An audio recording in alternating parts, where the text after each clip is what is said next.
Go back into your question, the Earth's surface. To help their students succeed, We have to teach 25 students 25 different ways. Okay, don't tell me the answer. Rebecca Pizarro says teachers are constantly working outside their contract hours. She teaches 4th grade in the Nampa School District. It is more work than I have ever worked in any job in my life.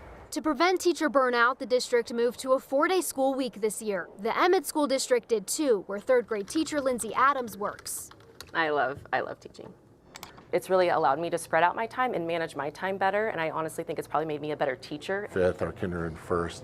Already, Adams principal Greg Alexander says the switch has made Emmett more competitive with hiring. We've gotten some more applicants. Some were willing to come over the hill this way rather than going the other way to be.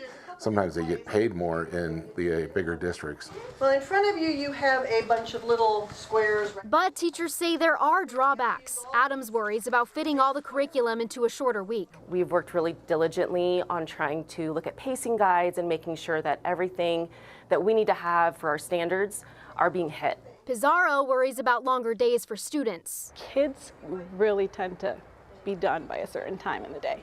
So stretching it out an extra hour, I don't know if it gives us enough time to get them refocused for that hour and finish off the day strong.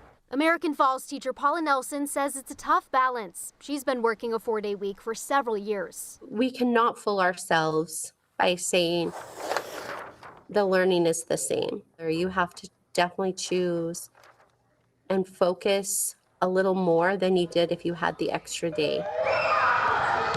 Despite the challenges, Pizarro still thinks the pros outweigh the cons. Any good thing comes with its bumps in the road. It's not always going to be as hard as it is now. 4-day weeks are becoming more popular in Idaho each year. The Idaho Department of Education says there are now 74 school districts and 20 charter schools on the schedule. A decade ago, there were 53 districts and charter schools in total. Hunter, it's a controversial decision. The department says districts should only make if it's what's best for their students, families, and overall community. It's a brave thing just coming out here. Yes! During a weekend getaway this summer. Let's all just get comfy. Is this anybody's first sound bath? Oh, yay! Women from around the country. Just a little chilly in this beautiful mountain air. Just feel your battery just charging up. Gathered in Haley, Idaho for a challenging adventure they say parallels their life stories. This is a special trip with special women that are at all phases of their cancer journey. These women have walked very different breast cancer journeys, very different stages of diagnosis, very different treatments, but they are all unified by that same diagnosis. I was diagnosed January 16th. And I was 35 weeks pregnant. Let's take a nice deep breath. I'm a 2-time cancer survivor. I was diagnosed on a Monday and I was induced on Sunday and started chemo 2 weeks after that.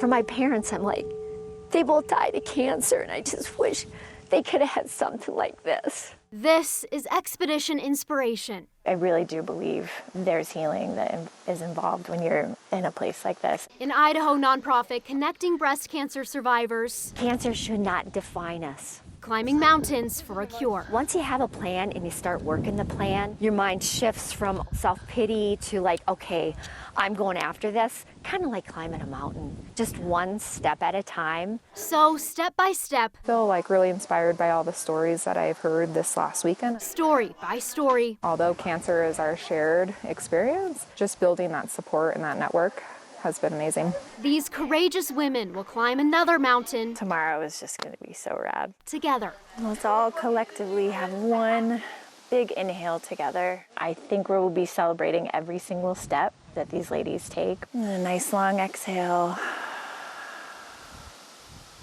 And let's open your eyes. This year, we're climbing Mount Heinemann. We're doing it. Beautiful morning on the trail. Which is the 9th tallest peak in the state.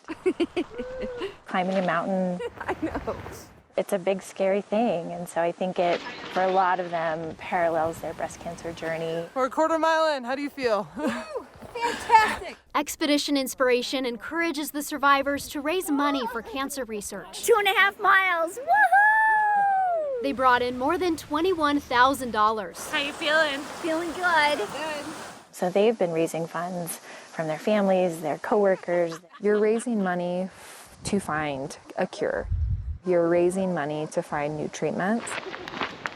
Those funds will directly go to support We're doing it. a young scientist at the beginning of his or her career.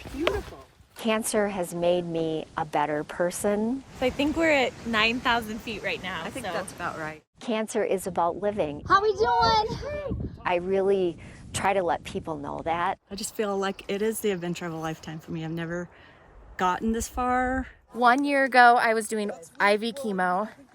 I was like in the thick of it, no hair. It is absolutely stunning up here, worth every short breath that I've had. And it's crazy, like a year later. I did it. I did this. I did this. To be here now and to know my body went through that, but my body can also do other amazing things. It can heal. You just realize, man, today is just such a gift. It's a really beautiful sisterhood of a shared experience.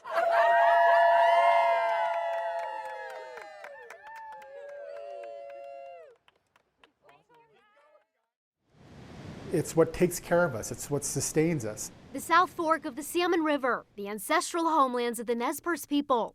We've been here for thousands of years, and we've fished these areas. We've hunted these areas. We've gathered roots, berries. Throughout time, tribe members have stayed connected to the land, including Emmett Taylor Jr.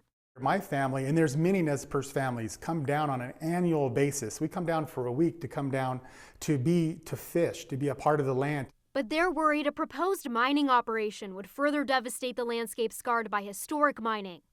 Boise-based Perpetua Resources hopes to mine the Stibnite district for gold and other rare elements. This would be one of the largest gold-producing mines in the United States. We evaluated what they were trying to propose, and at the scale of what they're trying to do, the tribe just had no other choice but to just oppose this project in its entirety. The Idaho Conservation League opposes the project too. It's a high-risk mining project from our perspective. Both groups want the U.S. Forest Service to change its mind when it releases a final decision on the project, likely by the end of the year. The Forest Service approved a revised version earlier this fall. That draft shows the project would disturb or redisturb about 3,200 acres by creating or expanding 3 open pits. Other new infrastructure includes an ore processing area and tailings storage facility. John Robison with the ICL says the mine would pollute the waterway. We're going to look at high levels of arsenic and sediment and temperatures that are really going to create a permanent pollution problem in the very headwaters of the South Fork Salmon River watershed. And the impacts that are going to happen to the landscape up there could be detrimental to ESA-listed endangered species, Chinook salmon, bull trout. If those resources aren't available, Taylor Jr. says their 1855 treaty rights to fish, hunt, and gather in the area would be violated. What would you say to people who are really concerned and they just vehemently don't want the project?